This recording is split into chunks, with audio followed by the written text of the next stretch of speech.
and welcome to the program today. I'm Layo Olarinde. We begin in Niger, where the American and Nigerian armies have announced the departure of U.S. troops from the West African country during a joint press conference in Niamey.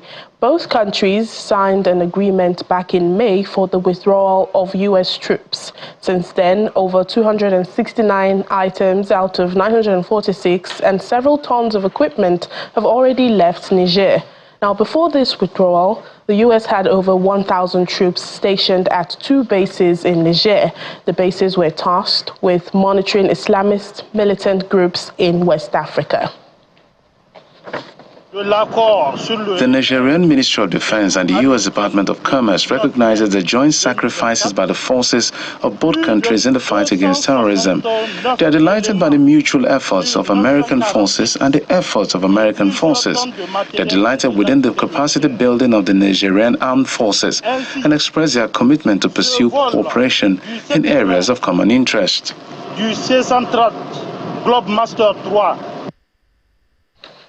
In South Africa, the clock is ticking for the African National Congress Party to make a concrete and final decision on what the government will be for the next 5 years. Now, after losing its majority in parliament in the May elections, the ruling African National Congress says it wants to form a national unity government, with major opposition parties trying to avoid a coalition government with any single opposition group, even as the party faces its toughest challenge yet. Now, the ANC now has a constitutional deadline of June 18 to negotiate the specifics of the national unity government.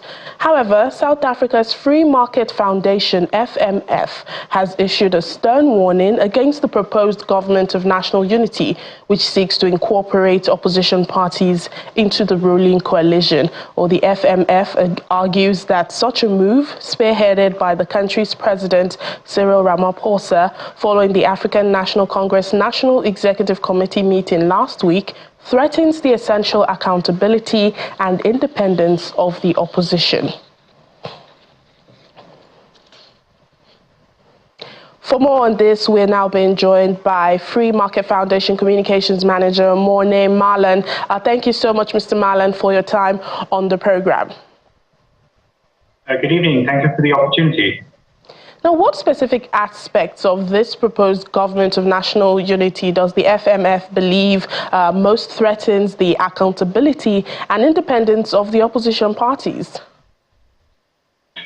Well, I think the first thing that you have to note is that the government of national unity is actually little more than just a very broad coalition, which places the ANC as the senior partner in that coalition. So you could easily see a situation wherein a so-called GNU devolves into merely relegating all the other parties to junior partners and places them in government, but doesn't place them in power. So it actually co-opts the opposition into serving ANC policy objectives and limits their ability to oppose malfeasance on the part of the ANC. We believe that the South African people, on the one hand, voted for a parliament with no clear majority to any party, which is why politicians should respect that. And on the other hand, we do believe that the interests of ordinary South Africans are far better served by having no coalition, what we're calling a no-alition, as opposed to a coalition in Parliament.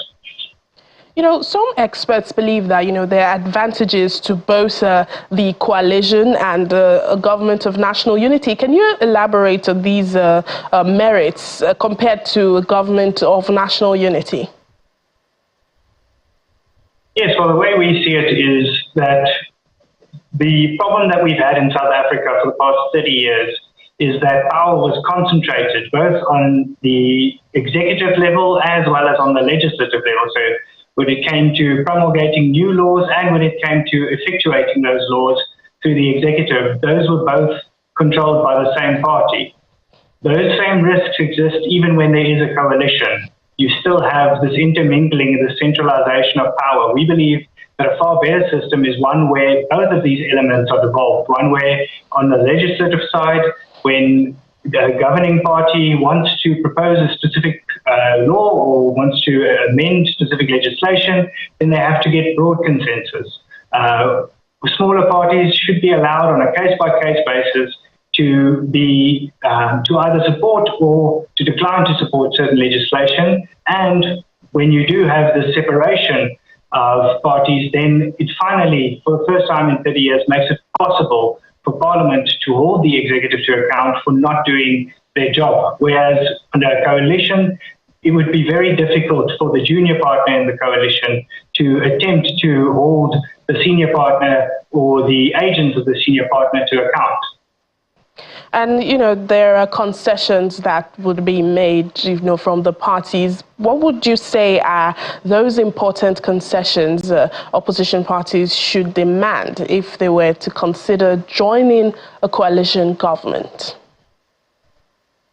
Yes, look, of course, we do believe that the best system would be a no coalition whatsoever, confidence in supply system, but that doesn't mean that there aren't certain significant radical concessions which would make a coalition better or worse. Types of concessions that we believe would be crucial in such a coalition arrangement are things such as a dramatic increase in federalization, so to ensure that more local government on the provincial, on the municipal, and on the community level, so they're empowered to take matters into their own hands, that they're allowed to address the issues which face their constituents directly, and not to be as reliant on national government, and to not be as subject to failure of governance on the national level. So that's one big one. Another one is the repeal of several pieces of poor legislation that we've seen over the past few months and the past few years, things such as the National Health Insurance Bill, the Bala Act, and so many others. So there are concessions which can make a coalition more attractive than it otherwise would be, but we still believe that even under such a circumstance, the interests of South African citizens would be better served by forming no coalition whatsoever. All right then, and the ANC has till Tuesday next week, June the 18th. That's the deadline. Wait and see how it all pans out. Thank you so much, Morne Marlon, the Free Market Foundation Communications Manager. Thank you for your time on the program. Thank you very much. We're still in South Africa. Retrenched workers from South Africa's cash-strapped state-owned entity post office will start receiving their pension benefits this month. The entity's joint business rescue practitioner says it has completed all necessary administration requirements regarding the payments of the first portion of severance packages to retained workers. Meanwhile, non-payment of electricity bills by post office in some parts of the country has seen customers in rural areas having to walk long distance to access the services offered by post office.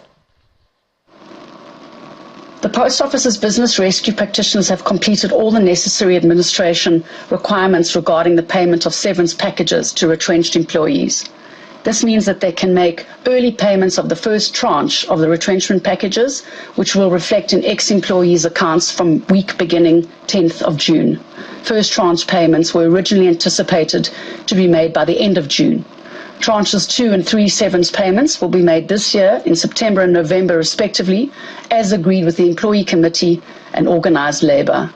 The Post Office's UIF fund is fully funded, and retrenched employees can receive their unemployment insurance benefits through direct contact with the fund.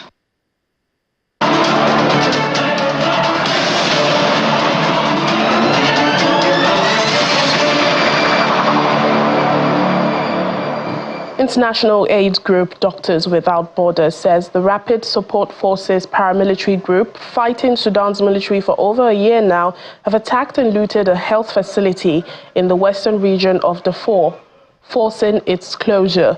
According to the MSF, the RSF attacked the South Hospital in Al Fasher, and that's the capital city of northern Darfur province, on Sunday, opening fire on medical staff and patients. This came as the group intensified its offensive to try and wrestle control of the city, the military's last stronghold in the sprawling Darfur region.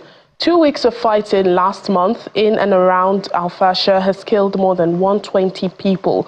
Meanwhile, the Sudanese military has allied itself with rebel groups and formed a joint force to retain control of the city, where hundreds of thousands of displaced people have taken shelter since the conflict began. In the meantime, UN humanitarians are warning that horrific violence and the risk of famine continue to stalk the people of Sudan, even as they echo condemnation by the UN Secretary General of an attack on a village south of Khartoum that reportedly left about 100 people dead. Briefing journalists in Geneva from Port Sudan, representatives of different agencies also highlighted the violence ongoing in Darfur and the increase recorded as a result of people fleeing the conflict. The attack was reportedly carried out by the RSF and believed to have killed over 100 people, including at least 35 children. You've seen people coming on a daily basis by dozens in a very bad shape, and most of them are women, children who have experienced an unimaginable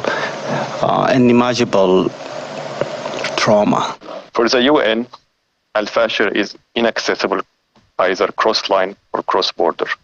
We have all seen the horrific news coming from the small village of Wad al-Noor. We're also hearing of truly horrifying reports of violent attacks and casualties in the villages of Wad al-Noor in Al Jazeera state. Some 12 million have been forced to flee their homes in Sudan, with over 2 million crossing borders into neighboring countries, mainly Chad, South Sudan, and Egypt, often arriving in extremely vulnerable conditions and highly traumatized. Last year, IOM teams have recorded a threefold increase in Sudanese taking dangerous, irregular migration corridors into Libya, Tunisia, onward to Europe. As we speak now, we have an unconfirmed reports about 2,000 families are stranded in hard conditions, including migrants between the borders between Egypt, Libya, and Sudan.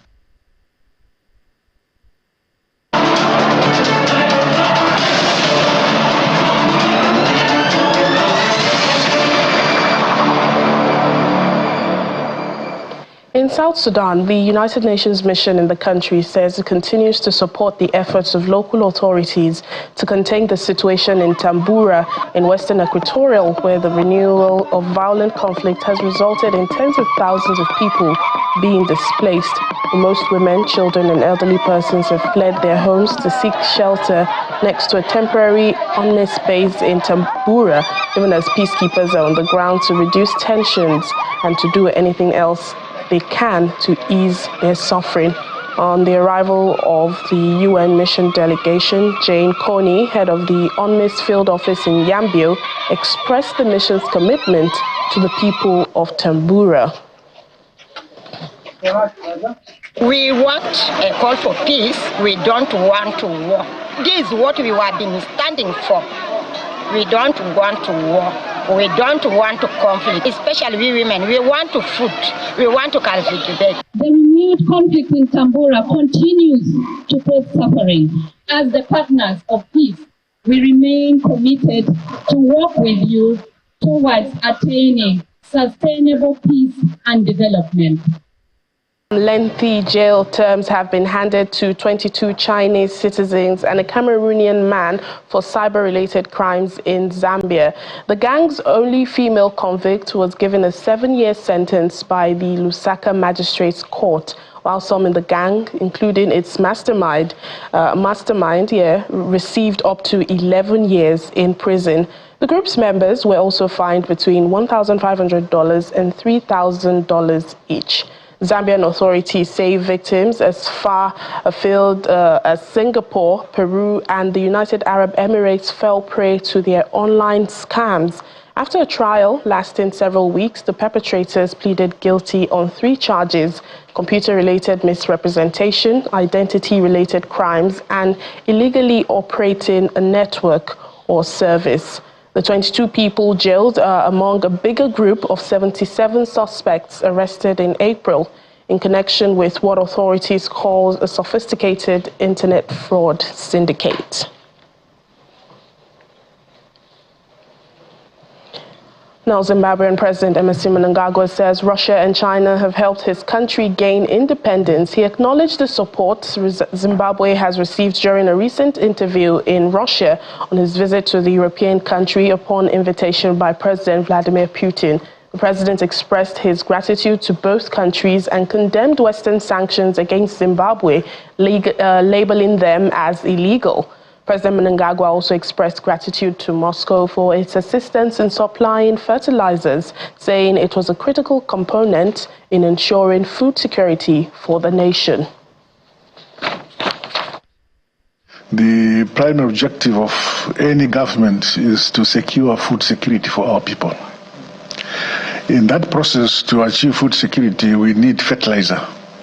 And the Russian Federation is there to assist us, has been assisting us with fertilizer. We have very excellent relations with Russian Federation in terms of acquiring fertilizer to promote not only food security but surplus in the production of food availability and security in the region. The Russian Federation assisted us to get independence alongside countries like China, where most of us we trained to fight the British in the then Soviet Union and then the People's Republic of China. That's where we trained as guerrillas to fight the British. So we don't forget that history, that they helped us to fight colonialism, for us to gain independence and dignity for our people. Our stance is that we should promote dialogue. So wherever there's conflict, our position is that let us promote dialogue, because with dialogue you remove the issue of dying of people. Because you talk and talk, you may not agree, but it is better to talk and find yourselves. In the first place, the sanctions imposed on Zimbabwe are illegal sanctions. They are not just fine sanctions. There is no basis for the imposition of those sanctions. We have quarreled with nobody, and we have some people who would want us to move in a particular direction, but our people have a democratic right to choose their own direction in terms of governance and so on.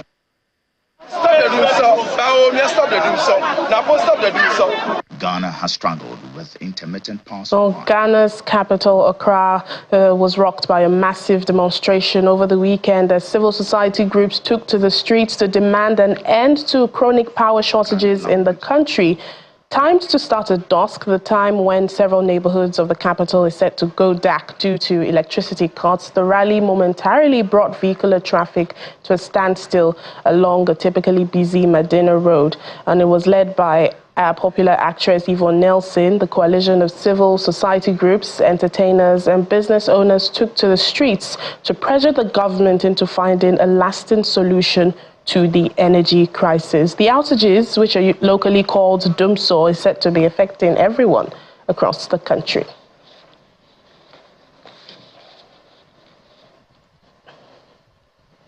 And on to Nigerians making great strides abroad. The member of the Nigerian delegation at the United Nations, Ezekwesili David Anyagbu, has been elected by acclamation as vice chair of the 79th session of the United Nations Second Committee Bureau.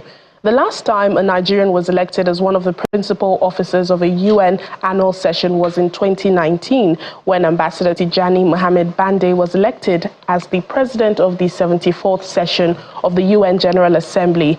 Now, before now, Mr. Anyagbu coordinated on behalf of the Group of 77 and China the UN resolution promoting investments for sustainable development on 3 consecutive occasions.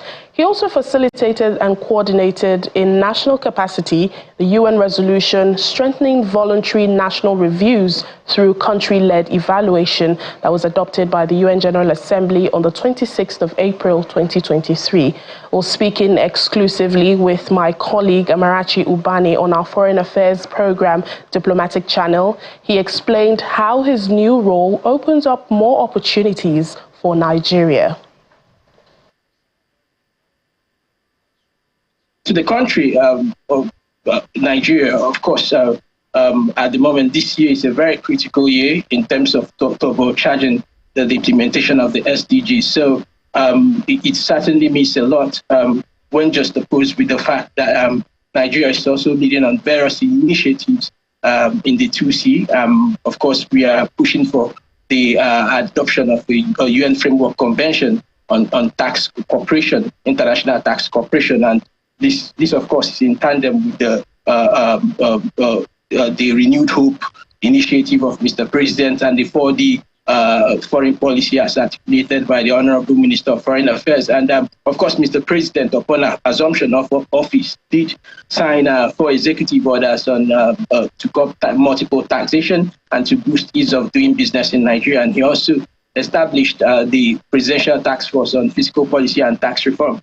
And here at the UN, against the backdrop of the UN resolution introduced by Nigeria through the African group, we now have an ad hoc committee on terms of reference for the UN Framework Convention on Tax.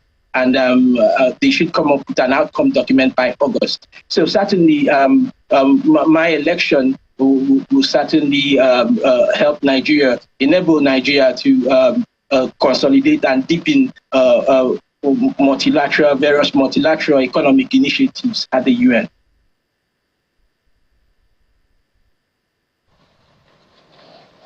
Well, you can watch more of the interview with Mr. Anyegbu on Diplomatic Channel. It airs at 8:30 p.m.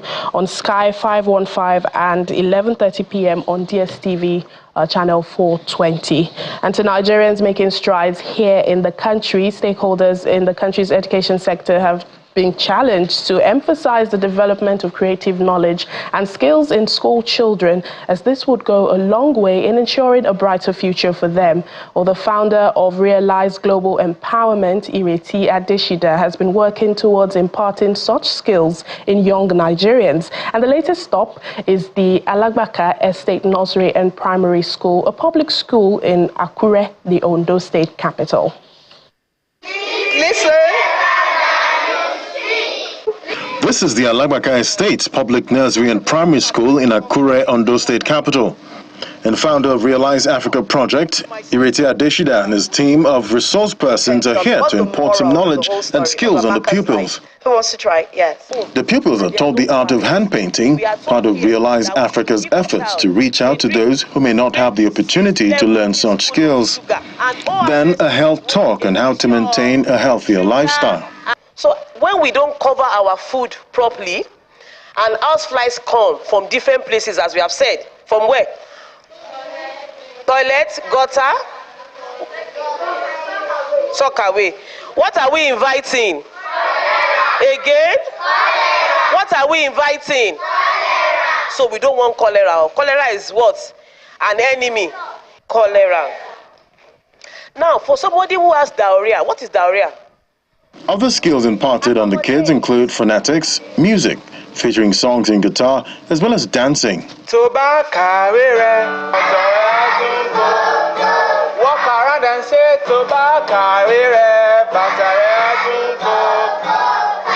Book reading is very important. Readers are leaders. If we want to build leaders in Nigeria, we must also be able to build their reading talent, their reading skills. And that's why we do book reading in those classes. And one thing, again, we try to do, especially, which is also unique, is that through hand painting. If you look at, I know you were able to see the hand painting, they were taught how to use different colors, use hand paint splash.